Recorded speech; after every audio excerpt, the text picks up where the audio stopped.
Welcome to Conversations. I'm Muqtadar Khan, your host, and I'm going to talk to you about an ongoing battle of words between the head of the Catholic Church, the Pope, and Donald Trump. Donald Trump has unleashed a very strong criticism of the Pope, basically saying he does not like a Pope who disagrees with American president and criticizes an American president. And he also said that it was because Donald Trump was president that Pope Leo became Pope. Pope Leo is essentially an American citizen, originally from Chicago, but I think he is a cardinal from Peru, and is now the head of the Catholic Church, the biggest religious community on earth. While Catholics are the biggest single largest community in the world, they are a minority in the United States, about 22%, or 22, roughly 22%, one-fifth of America's population, around 70 million are Catholics. But they are highly overrepresented in the administration.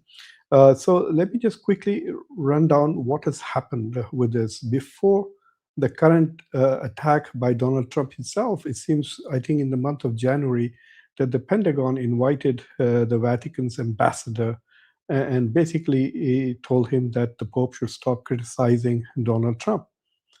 And in the event that the Pope will not stop, so basically they were being very obnoxious and aggressive towards the ambassador of the Vatican. You must understand that while the Vatican is where the headquarters of the Roman Catholic Church is located, uh, the Vatican is actually a tiny country. It is a country by itself. Last year, I visited the Vatican, and if you remember, I shared a lot of videos and photographs of the Vatican on my channel. But so technically, the Vatican is a country, and the Pope is a head of state. So for all the talk of secularism, the Pope is like a caliph. He's both head of religion and head of a state. He's not head of all Catholic states, but he's head of the Vatican. And so the Vatican has embassies all over the world, which also double as embassies for the Catholic Church and for the Pope himself, the Holy See, as he's referred to.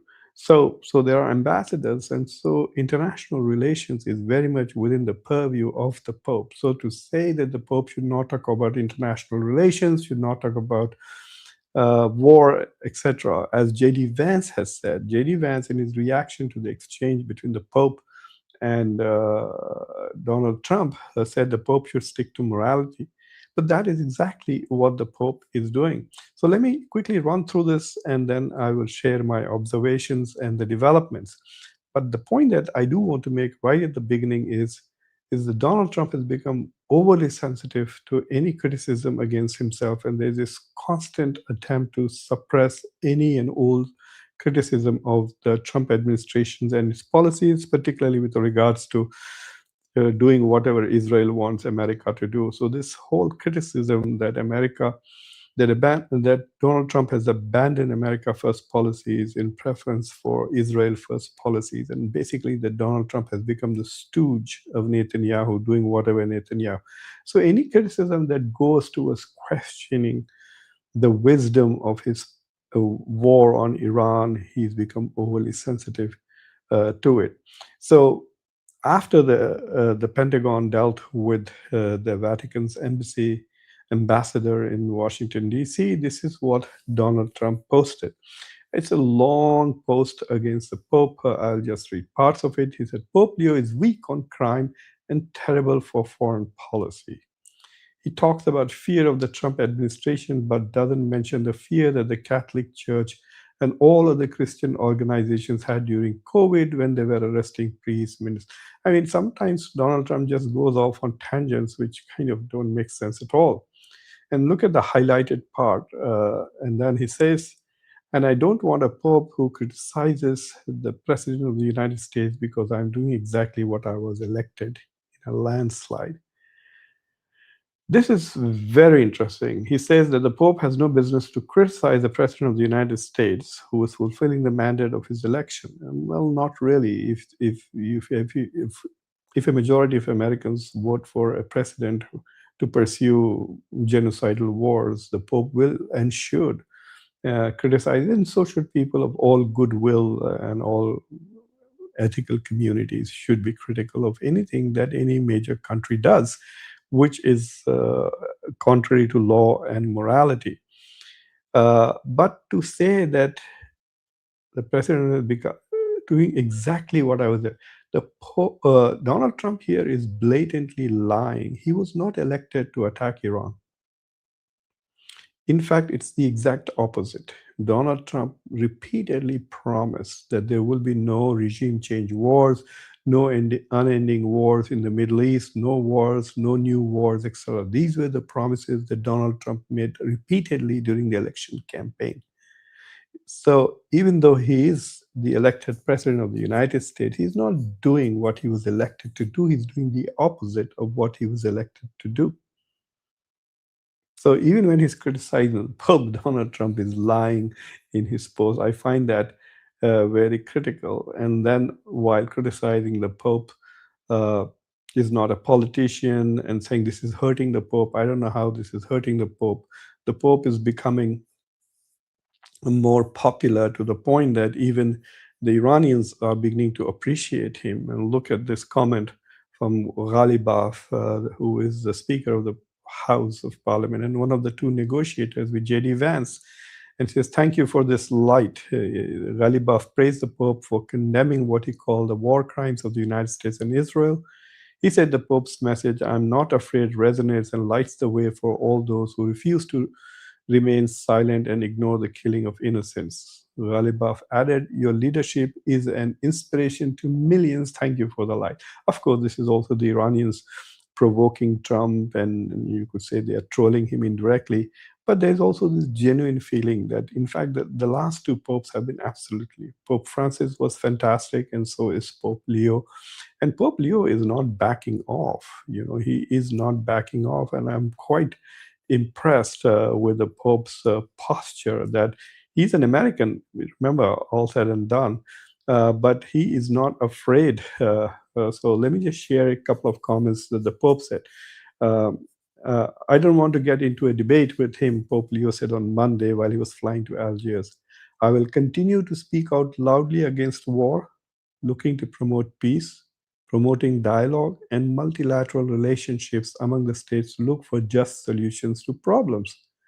Too many people are suffering in the world today.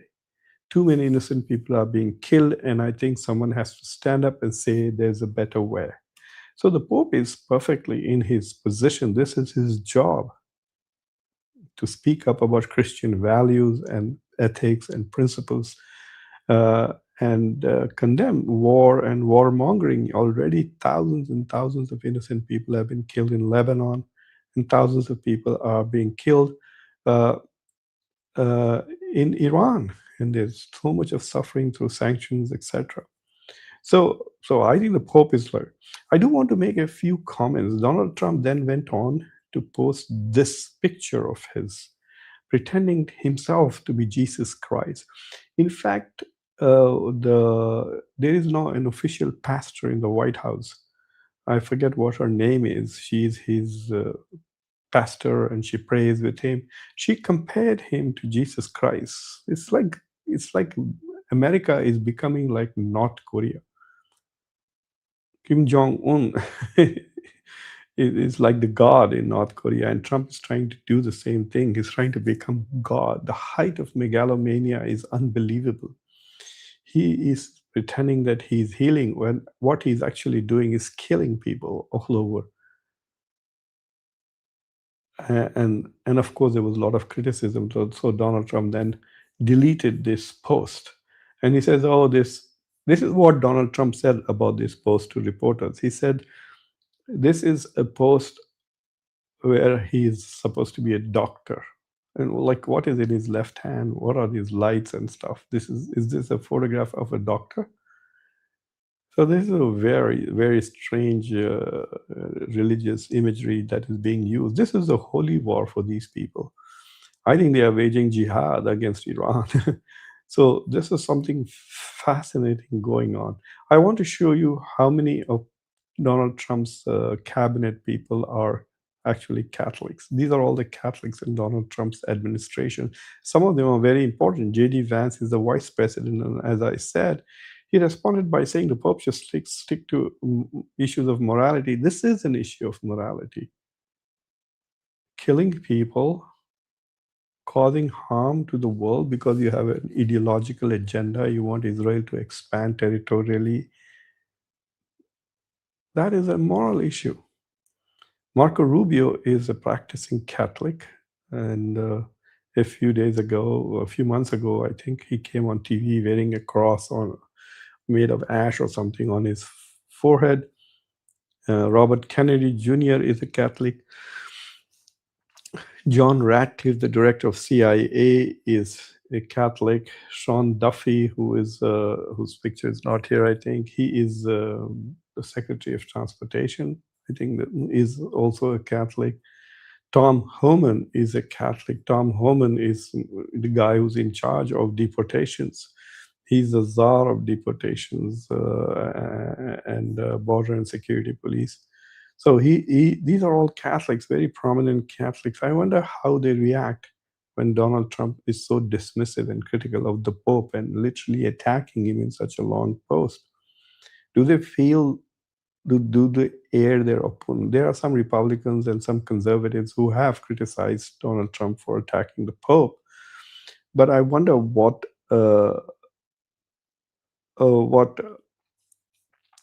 J.D. Vance and Marco Rubio say to each other in the absence of Trump in privacy, and are they okay? So this is a very, very interesting scenario. Let me show you something else about the United States, which you may not know. These are the Supreme Court judges of the United States. There are 9 Supreme Court justices. You know, only 22% of the American population is Catholic, whereas 6 out of 9 Supreme Court judges are Catholic, which means two-thirds of American judges are Catholic. So ultimately, America's morality, political morality, etc., the goodness, the rightness, the interpretation of America's Constitution, all of that is in the hands of of Catholics. So of these 9, let me tell you who are Catholics. John Roberts, the Chief Justice, is Catholic. Sam Alito is Catholic. Brett Kavanaugh is Catholic. Clarence Thomas is Catholic. Amy Coney Barrett is Catholic. And Sotomayor is also Catholic. And Jackson, Justice Jackson, she is non-denominational Protestant. Elena Kagan is Jewish. And Neil Gorsuch apparently was born Catholic, but he moved away to become an Episcopalian. So technically there are 7, I guess, born Catholics on the Supreme Court out of 9, and 6 people who say they are Catholics. So America, Catholics are overrepresented in the government. And for Donald Trump to attack the Pope and the Catholic, he doesn't need to do that. See, the thing is, it's an unnecessary distraction or unnecessary preoccupation. It's a sign of the insecurity of this administration. He can simply ignore the Pope. In fact, a lot of people would not have noticed. I would not have been doing this show if Donald Trump had not attacked the Pope, even though I had read the comments that the Pope made. And I said, good job. The Pope is standing up to his values, which is what his job is. Anyway, I also wanted to share, this is the photograph of Giorgia Meloni, the Prime Minister of Italy. She was also critical of Donald Trump for the first time. You know, she basically takes orders from Donald Trump, whatever to do, whatever Washington says, she's okay with it. But this time she found some courage to say something. So just let me read out what she said. She said, "I find President Trump's words towards the Holy Father unacceptable." My God, it must have taken her the whole year's courage. the quota, maybe she will not speak up again against Trump. I hope she does, especially on the Hormuz situation, because Italy is one of the 4 countries which has mine clearance, along with UK, France, and Norway, I think, and they might be under pressure to go and participate in removing mines from the Strait of Hormuz. But this is what she said: I find President Trump's words towards the Holy Father unacceptable. The Pope is the head of the Catholic Church, and it is right and normal for him to call for peace and to condemn every form of war. And that is something that, like, what kind of a Christian is the Christian nationalist movement? It's so unchristian. And so it's a good thing that the Pope is at least standing up for Christian values and the true image of Jesus, whereas right now the American government is trying to distort the image of Jesus and trying to confuse the image of Jesus with with Donald Trump as God. My goodness. But God is unable to handle Iran. They are in such a mess. Iran has been under sanction for 40 years and has been significantly weakened, undoubtedly.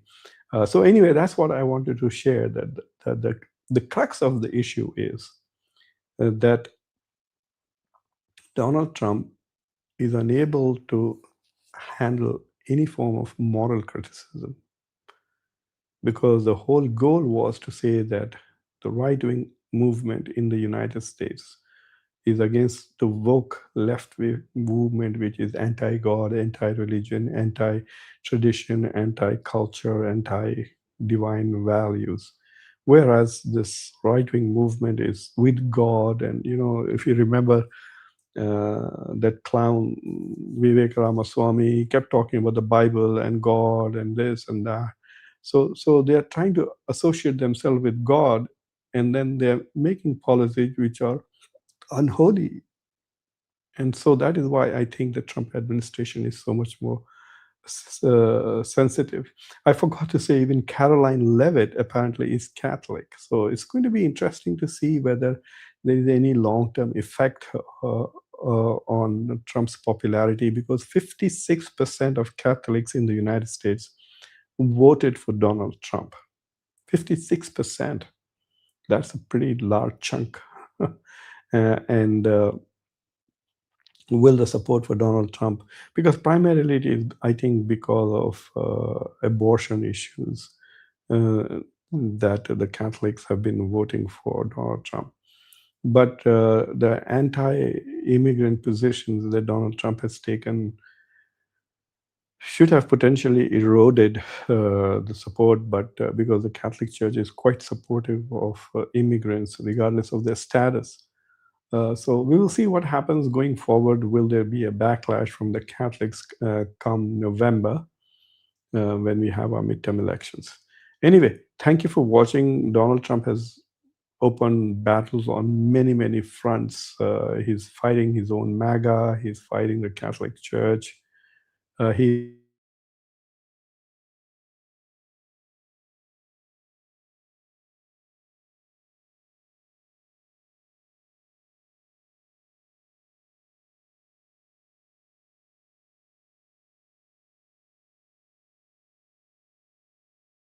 fighting the hotels in the United States have terrible. Here in Europe seem to have terrible internet facilities, and unfortunately, I'm not rich enough to afford Starlink, and I'm not very sure that Starlink is allowed in all countries. So anyway, the yeah, sorry for the it was dropped. Anyway, that's the point I wanted to make. Donald Trump has become very sensitive to moral criticism of his policies, and it's a pity that there's nobody in his administration who is able to speak up, especially Marco Rubio and J.D. Vance, who are so high up in the administration. Caroline Levitt, these are all close associates. Kennedy Jr., all of them are Catholics, and Donald Trump is so dismissive of the so-called Holy Father, and it's a pity. Anyway, thank you for watching Conversations. I hope you like this commentary. Please like this video, press the bell icon, subscribe to the channel. Don't forget to share it with others. And until next time, I'm your host, Muqtada Khan. Take care.